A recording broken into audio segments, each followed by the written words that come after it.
প্রকৃতি ও জীবন অনুষ্ঠানে আপনাদের সবাইকে স্বাগতম।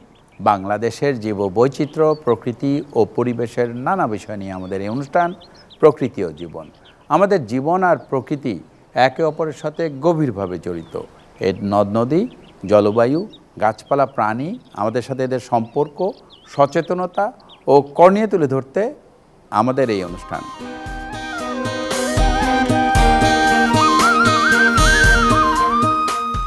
বাংলার গ্রাম, প্রকৃতি, পরিবেশ, কৃষ্টি, সংস্কৃতি যার সাহিত্যে অপরূপভাবে ফুটে উঠেছে, তিনি আমাদের পল্লী কবি জসিমউদ্দিন।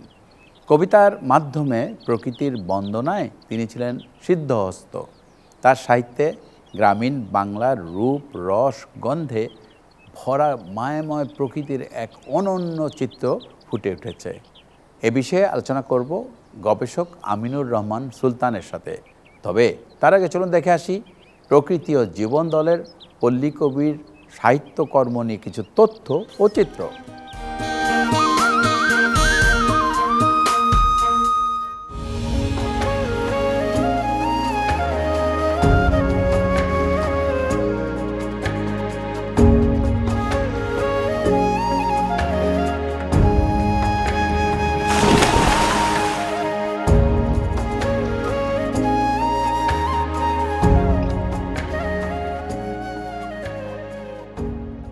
বাংলা সাহিত্যে জসিমউদ্দিন এক অনন্য নাম। তিনি পল্লী কবি নামেও পরিচিত, কারণ তাঁর সাহিত্য জুড়ে বাংলার গ্রামীণ জীবন, মানুষের সুখ দুঃখ, লোকসংস্কৃতি এবং প্রকৃতির অপূর্ব রূপ জীবন্ত হয়ে উঠেছে। তাঁর কাব্য ও গদ্য পাঠ করলে মনে হয় যেন বাংলাদেশের গ্রাম বাংলার একটি চিত্রপট চোখের সামনে ভেসে উঠছে। নদী, মাঠ, গাছপালা, পাখি, ঋতু বৈচিত্র্য এবং গ্রামীণ পরিবেশ তাঁর সাহিত্যকে করেছে প্রাণবন্ত ও হৃদয়স্পর্শী।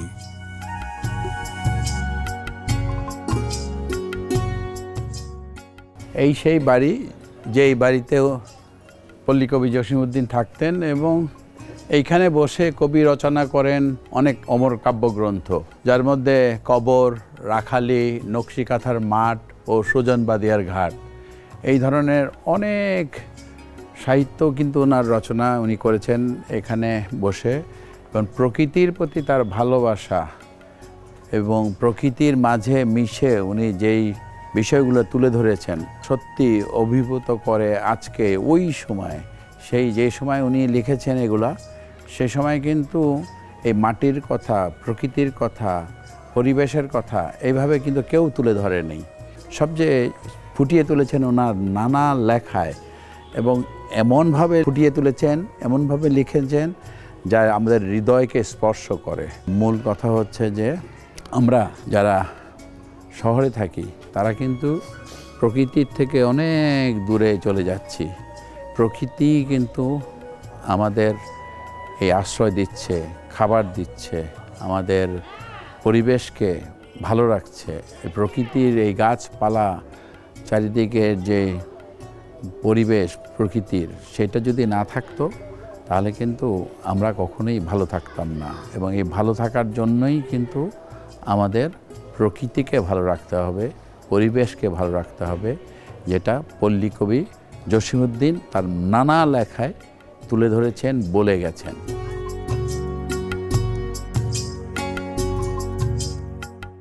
জসিমউদ্দিনের সাহিত্য প্রকৃতির সঙ্গে মানুষের নিবিড় সম্পর্কের কথা বলে। তাঁর কাছে প্রকৃতি কেবল সৌন্দর্যের বিষয় নয়, বরং মানুষের জীবনযাত্রার অবিচ্ছেদ্য অংশ। বাংলার গ্রামাঞ্চলের নদী, খাল, বিল ও মাঠ তাঁর রচনার প্রধান উপাদান। বিশেষ করে তাঁর বিখ্যাত কাব্য নকশিকাঁথার মাঠে গ্রামীণ প্রকৃতির এক মর্মস্পর্শী চিত্র ফুটে উঠেছে। মাঠ, ধানক্ষেত, কাশবন এবং নদীর তীর, সেখানে মানুষের আবেগ ও জীবনের সঙ্গে মিশে গেছে।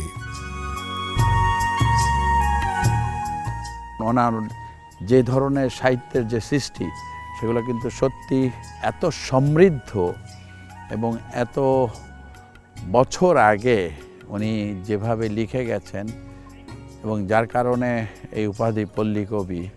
এবং সবচেয়ে বড় কথা হচ্ছে যে এই প্রকৃতি পরিবেশকে ওনার যে ভালোবাসা এবং সেই ভালোবাসার যে প্রতিফলন কিন্তু হয়েছে এই তার লেখার মাধ্যমে। এখানে ওনার যে সজনবাদিয়া ঘাট, তারপরে নকশিকাথা, নানা বিষয় নিয়ে কিন্তু উনি লিখেছেন।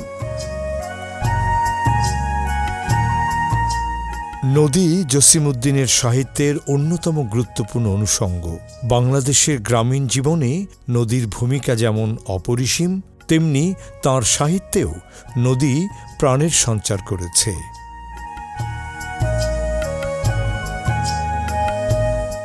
নদী কখনো জীবিকার উৎস, কখনো প্রেম ও বিচ্ছেদের সাক্ষী, আবার কখনো প্রকৃতির সৌন্দর্যের প্রতীক। তাঁর রচনায় নদীর কলকল ধ্বনি, নৌকার বৈঠার ছলাৎ ছলাৎ শব্দ অত্যন্ত স্বাভাবিক ও জীবন্তভাবে উঠে এসেছে।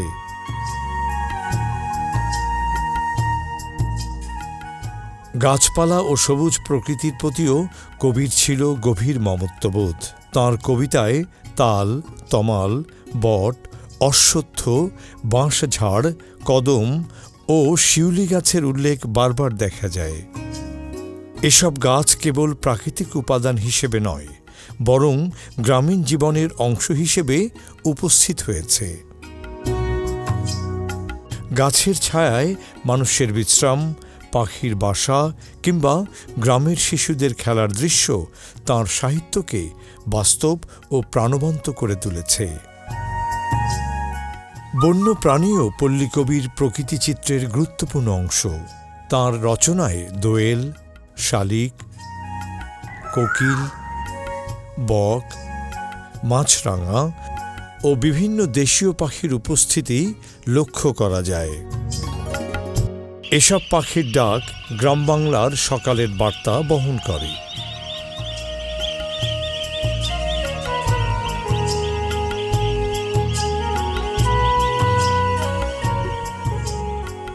এসব প্রাণী গ্রামীণ জীবনের সঙ্গে ওতপ্রোতভাবে জড়িত এবং প্রকৃতির বৈচিত্র্যকে সমৃদ্ধ করেছে।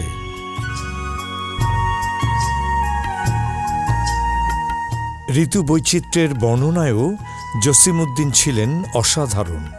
বর্ষাকালে নদীর উচ্ছ্বাস, শরতের সাদা কাশফুল, বসন্তের নতুন পাতা এবং শীতের কুয়াশা তাঁর লেখায় অত্যন্ত সুন্দরভাবে ফুটে উঠেছে। তিনি প্রকৃতিকে শুধু দেখেননি, অনুভবও করেছেন। তাই তাঁর বর্ণনায় প্রকৃতি যেন জীবন্ত চরিত্রে রূপ নিয়েছে।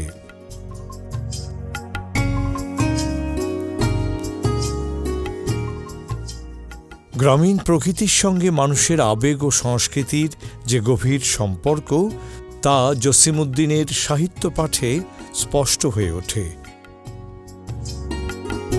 তাঁর রচনায় প্রকৃতি কখনো আনন্দের উৎস, কখনো বেদনার সঙ্গী, আবার কখনো স্মৃতির ভাণ্ডার। প্রকৃতি ও মানুষের এই সহ অবস্থানই তাঁর সাহিত্যকে অনন্য মর্যাদা দিয়েছে। বর্তমান সময়ে যখন নগরায়ন ও পরিবেশ দূষণের কারণে গ্রামীণ প্রকৃতির অনেক উপাদান হারিয়ে যেতে বসেছে, তখন জসিমউদ্দিনের সাহিত্য আমাদের শেকড়ের কথা মনে করিয়ে দেয়। আমি কুমার নদীর তীরে বসে রয়েছি। পল্লীকবি জসিমউদ্দিনের ঠিক বাড়ির উল্টো দিকে। এখানে বেশ কিছু দোকানপাট হয়েছে এই নদীর তীর ঘিরে।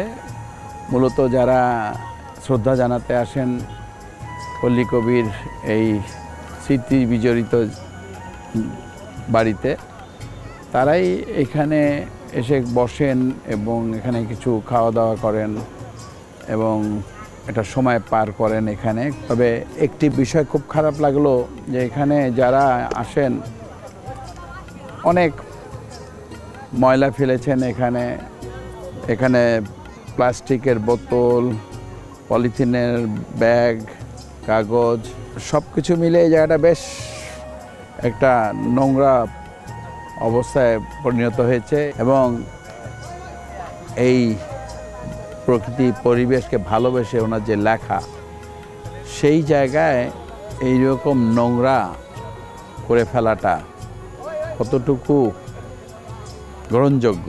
একেবারেই গ্রহণযোগ্য নয়, কারণ আমরা আমাদের এই পরিবেশ প্রকৃতিকে এইভাবে কলুষিত কোনোভাবেই করতে পারি না।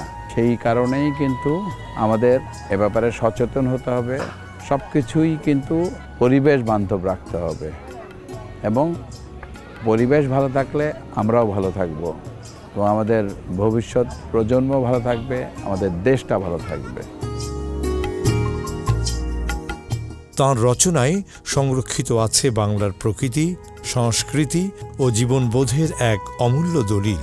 তাই পল্লীকবির সাহিত্য শুধু সাহিত্যিক সম্পদ নয়, বরং বাংলার প্রকৃতি ও গ্রামীণ ঐতিহ্যের এক জীবন্ত আর্কাইভ। বাংলার নদী, মাঠ, গাছপালা, পাখি এবং গ্রামীণ জীবনের যে অপূর্ব সৌন্দর্য জসিমউদ্দিন তাঁর সাহিত্যকর্মে তুলে ধরেছেন, তা বাংলা সাহিত্যে চিরকাল অম্লান হয়ে থাকবে। তাঁর সাহিত্য আমাদের প্রকৃতিকে ভালোবাসতে, চিনতে এবং সংরক্ষণ করতে অনুপ্রাণিত করে। পল্লীকবি জসিমউদ্দিন যে গ্রাম বাংলার ছবি কবিতায় এঁকেছিলেন, তা যদি আমরা ভবিষ্যৎ প্রজন্মের কাছে পৌঁছে দিতে চাই, তবে প্রকৃতিকে ভালোবাসতে হবে, রক্ষা করতে হবে।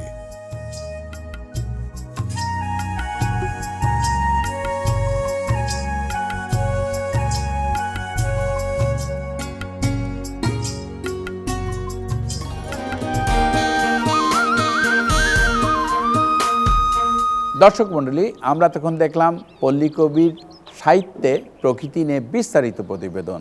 এবার কথা বলবো আমাদের আজকের অতিথি জনাব আমিনুর রহমান সুলতানের সাথে। কেমন আছেন? ভালো, আপনি? আমি আছি, ভালো আছি। বহু বছর ধরে আপনি সাহিত্যে নানা বিষয় নিয়ে গবেষণা করছেন, তবে আজকে আপনার কাছে একটা জিনিস জানতে চাইব, সেটা হচ্ছে আমাদের পল্লীকবি জসিমউদ্দিন কিভাবে পল্লীকবি হয়ে উঠলেন, এটা নিয়ে একটু বলবেন। বিষয়টার দিকে বিশেষভাবে যদি আমরা আলোকপাত করি, তাহলে আমাদের যেতে হবে ত্রিশের যে কবিদের ঘরানা ছিল, পঞ্চপাণ্ডবের ঘরানা, 20 শতকের। সেখানে আমরা বলবো যে সেটা হচ্ছে পাশ্চাত্য প্রভাবিত। আর ওই সময়টায় এককভাবে আমাদের জসিমউদ্দিন তিনি কবিতা লিখলেন বিশেষ একটি ঘরানায়, পল্লী বাংলার যে লোকজ সংস্কৃতি, লোকজ বাংলার যে সামগ্রিক যে জীবন আচার, এইসব নিয়ে তিনি কাজ করলেন। এবং শুধু তাই না, সে 1929 সালে তিনি আমাদের উপহার দিলেন সেই নকশিকাঁথার মাঠ, একটা অন্যরকম। এবং সেখানেই তিনি জানান দিয়েছিলেন যে তার যে কাজ সেই পল্লী বাংলার এবং পল্লীর সব কিছু নিয়েই, এবং সেই জায়গা থেকেই তিনি পল্লী কবি হয়ে উঠেছিলেন। এবং তার একক যে ধারা বলা যায়, তখন তিনি একমাত্র।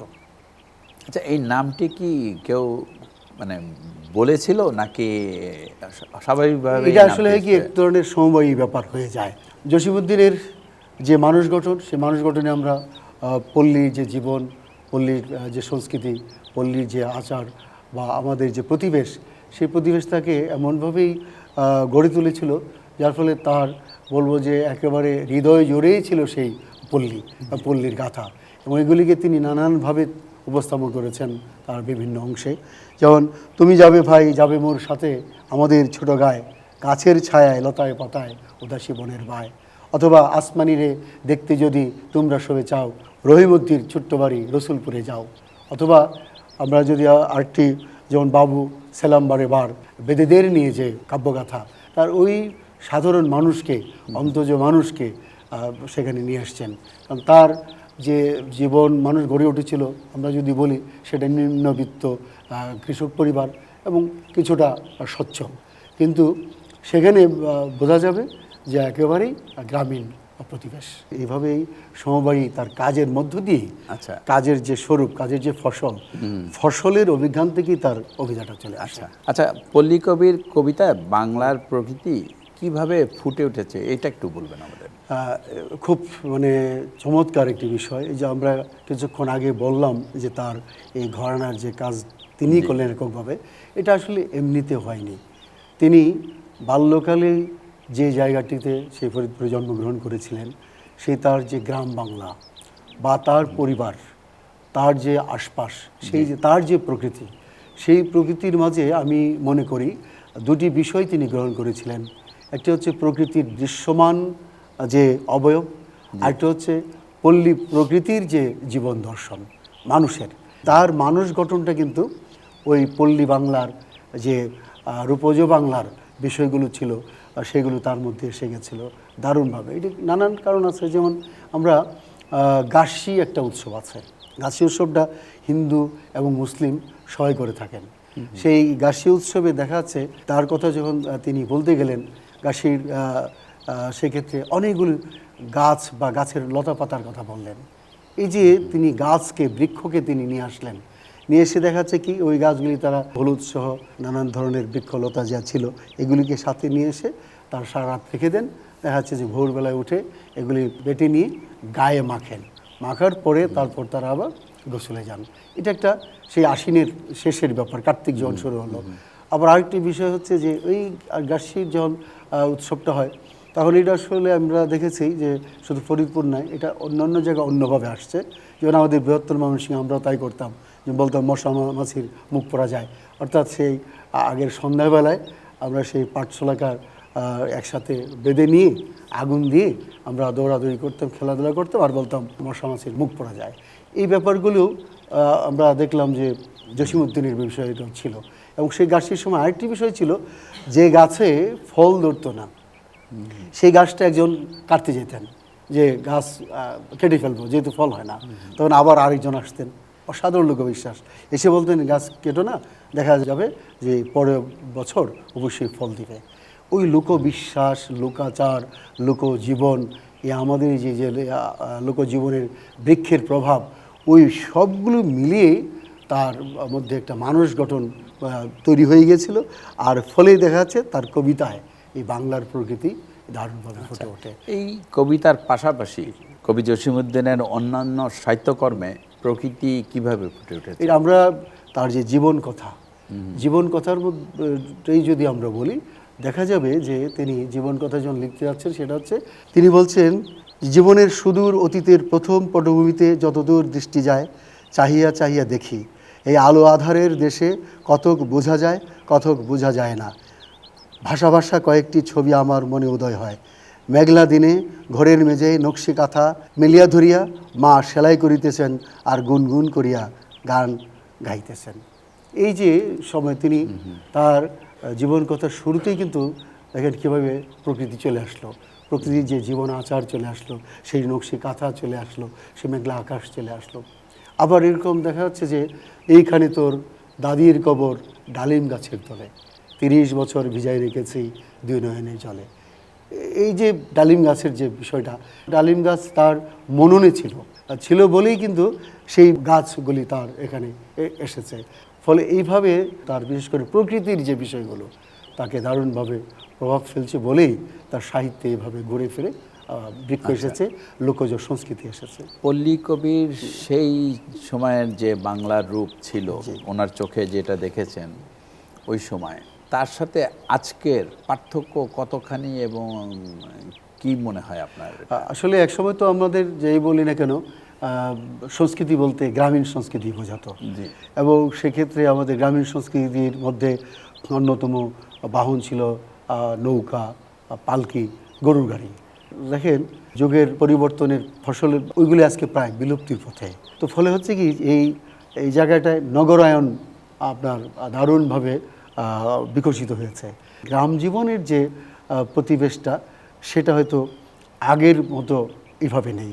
পল্লী কবির বাংলার যে রূপ দেখেছিলেন, যেটা ওনার নানা সাহিত্য কবিতায় উঠে এসছে, সেই জায়গাটাকে ফিরিয়ে আনতে হলে আমাদের কি করা উচিত বলে মনে করেন আপনি? যেটাকে আমাদের লোক সংস্কৃতির একটা বিশেষ একটা দিক, যেমন আমাদের ইউনেস্কো ইনটেনজিবল কালচারাল হেরিটেজ যেটাকে বলি, অপরিমেয় সাংস্কৃতিক ঐতিহ্য, সেটা বেশ কয়েকটা কিন্তু তারা আমাদের স্বীকৃতি দিয়েছেন। রিক্সা আর্টকে দিয়েছেন, মঙ্গল শোভাযাত্রাকে দিয়েছেন, আমাদের শীতল পাটি দিয়েছেন।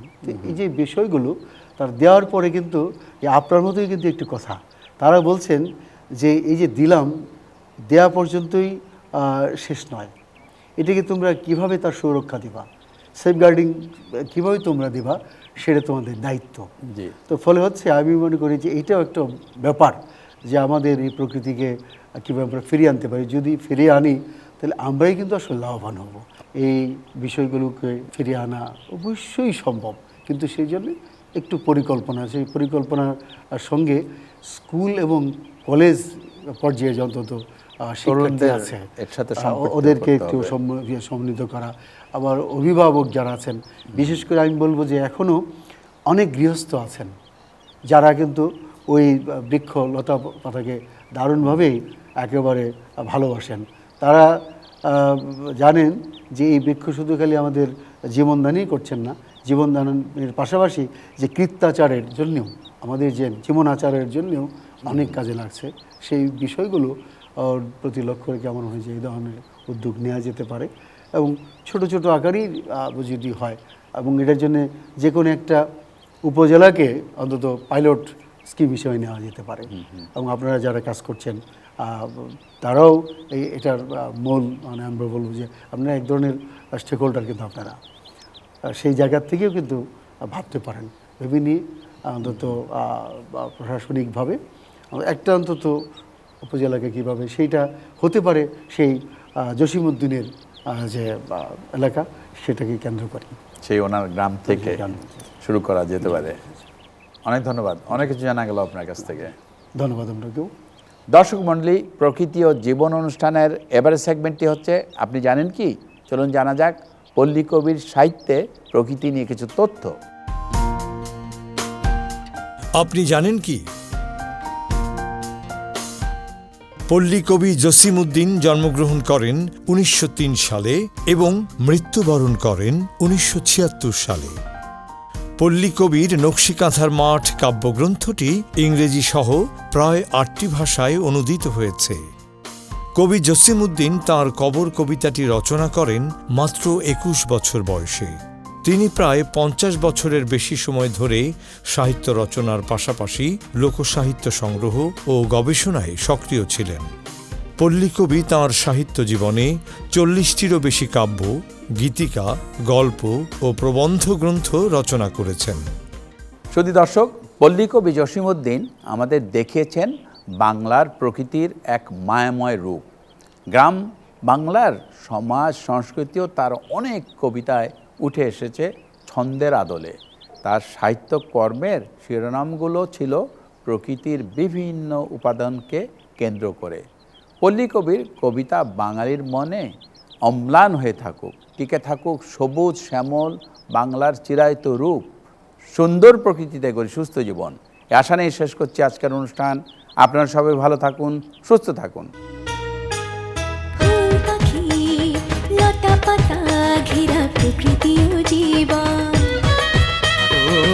সুন্দর পৃথিবী, মায়াময় প্রকৃতি, বাসবো ভালো সারাক্ষণ।